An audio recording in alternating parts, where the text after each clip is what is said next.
And then finally, avoidability. All right, this is one that takes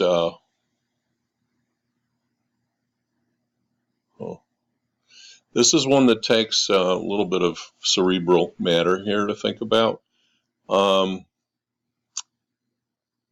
me just start with out of home. The key benefit of out of home to a media plan is that it's unavoidable. Okay, you're walking outside. If you're going out of FIT on 7th Avenue and heading north, and if you're on the west side of the street, you're going to walk into a bus shelter with an ad facing you. And if you're walking south on the same block, you'll see another ad inside the shelter facing you when you walk that way. And I think these ads change their video, their LED displays, and so they're changing image. They don't think they can run movement and video, but they can have a static image that changes every 5 or 7 seconds. But it's unavoidable. Okay. It's in your eyesight. Now, you may not focus on it. You may just see it out of the corner of your eye. You may look at it once and then be tired of looking at it anymore. But it's there somehow to give an impression. And you know, on the other hand, that there are ad blockers on the internet. You can avoid ads on the internet. You can avoid ads in magazines unless you're a real, dearly loving subscriber to Vogue magazine. You look at literally every single page. If you're the kind of person who just, picks up a magazine and flips around a little bit or looks in the table of contents and goes to 1 or 2 articles, you're going to miss a lot of the ads in the magazine that people are paying for.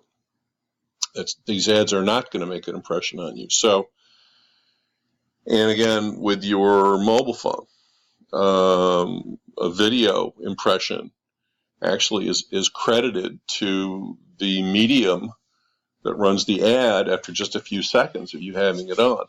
But you and I all know that it's very easy to skip the ad, and you often want to skip those pre-roll, they call them, ads. So avoidability is another factor in the effectiveness of the ad, whether you actually see the ad and get the impression or not. Now, we talked about CPM. You remember that's cost per 1,000. Cost per 1,000 impressions. So this little chart, it's a couple of years old, but it's more or less true still.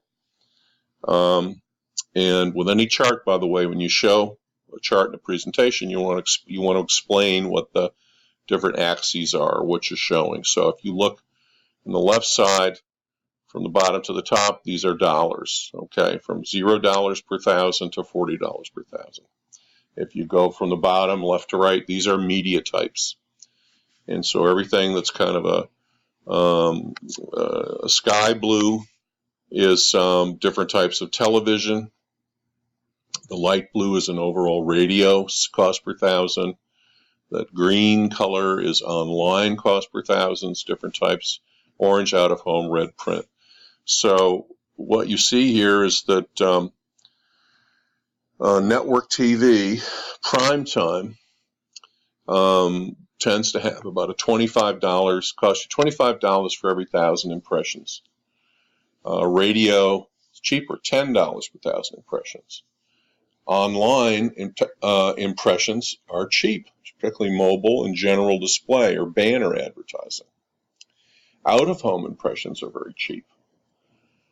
Okay. What tends to be a little higher would be digital place-based media, the screens that you see in shopping malls and gyms and things like that, or on elevators, tend to be more expensive.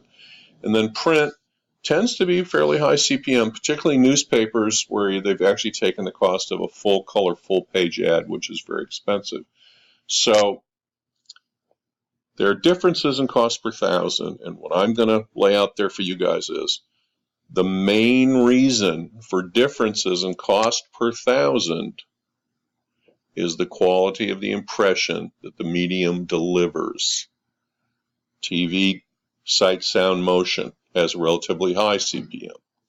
Radio, only sound is low. Online, since there are issues with viewership of online, and whether people see banners or see the video, and there's some issues with measurement, the CPM is low.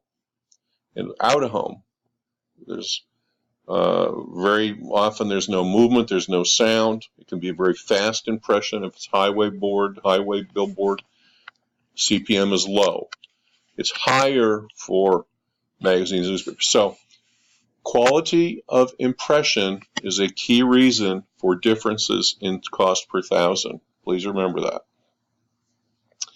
So if you were to look at this out-of-home ad, and if you were to compare it with the idea of listening to the radio in your car, which is where a lot of people listen these days, it's kind of hard to watch TV if you're driving so far. Maybe we'll figure that one out, but so far not yet.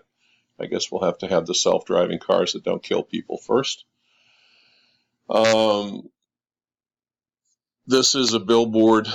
It's what's called a poster panel. It's a smaller billboard, probably 15 by 30 feet, 12 by 30 feet. It looks like it's on a highway. It's up pretty high. You're going to go by it at a high speed. So, you don't have time for lots of print, lots of copy, right?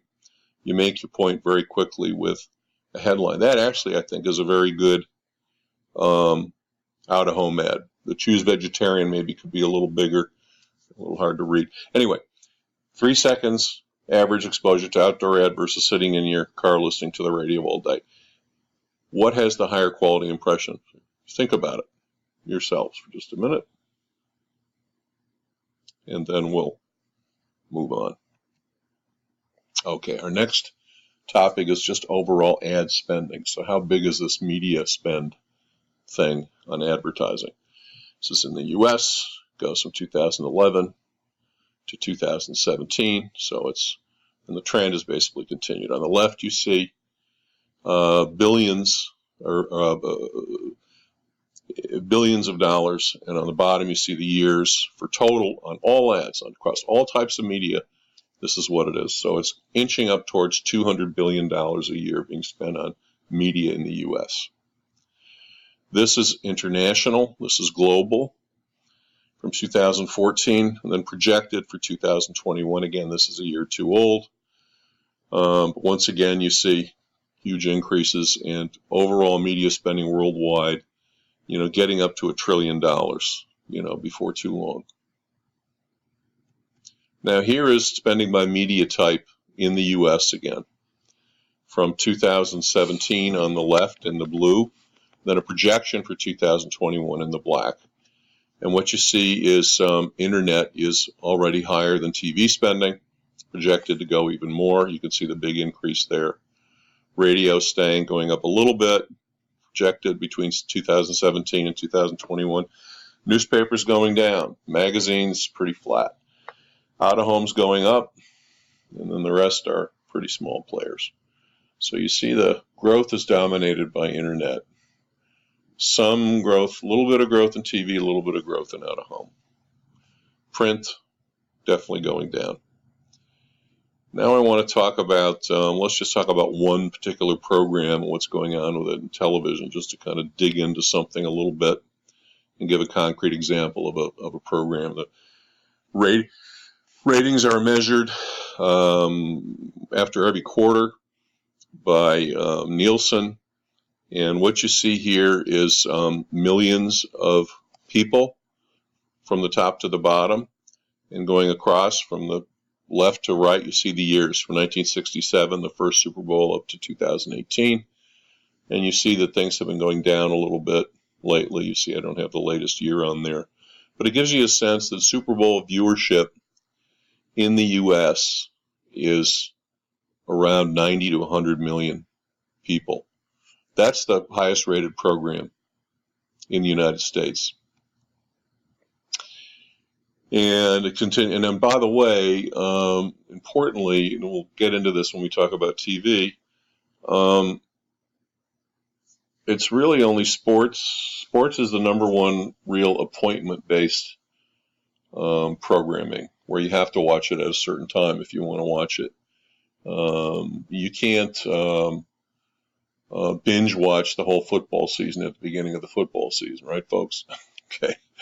That's why you see, by the way, Fox Network, TV network, selling its entertainment assets to Disney so they can add it to their streaming service, Disney streaming service, Disney Plus, I guess it is, but keeping their sports franchises, okay, so they can have that appointment-based viewership that advertisers are willing to pay a lot of money for. Okay. By the way, Super Bowl costs over $5 million, 30-second spot, a lot of money, a lot of viewers, a lot of money. Now, what do we see when we look worldwide? And this, again, I apologize, is a little old, but these are the most watched television broadcasts of all time. Okay, you got the dates on the left. You have what was the program. You have estimated audience in billions. And then you have the content and then sources, which I don't have all the details on, but let's just assume this is more or less true. Summer Olympics, London. Summer Olympics, Rio. Soccer, right? Summer Olympics, Beijing. Summer Olympics, Atlanta. Sydney. Athens. Soccer, soccer, soccer, soccer, soccer. Opening ceremony in Beijing. Okay, you don't even see, and you're seeing billions. Okay, you're seeing 3.6 billion people typically watching the Summer Olympics worldwide. That's a lot of people. So, but again, it's sports. Sports is what's really getting the viewership. So, folks, we have covered a lot of territory here. I just want to summarize. We defined a medium as being between two things. This class is audiences and media. Audiences are on the receiving end. Medium is in the middle. Who's on the other side? Who's sending the message?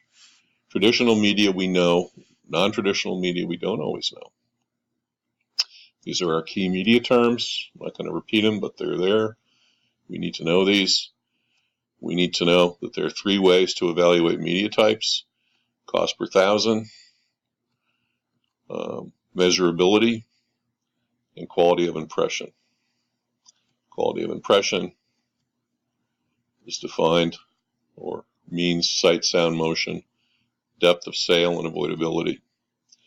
Now, please help us keep current with media news. Submit and bring articles into class for us to discuss, and I'll give you extra credit.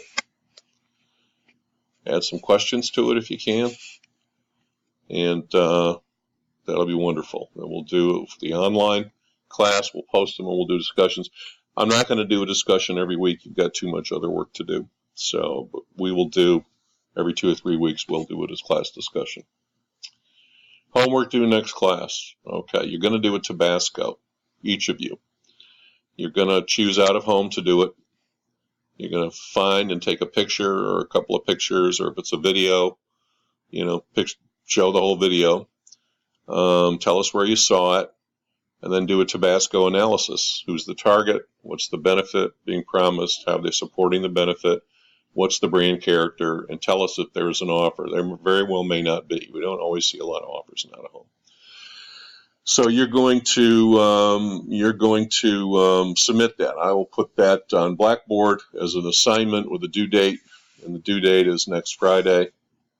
And you'll submit it, and then I'll give you feedback. And it's to get you to start to use the Tabasco.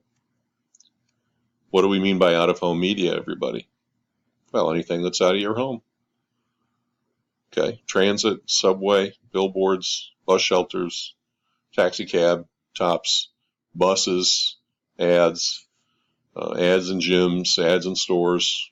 Okay. And this is Tabasco. Okay. Here I am, little happy professor. So what have we talked about today?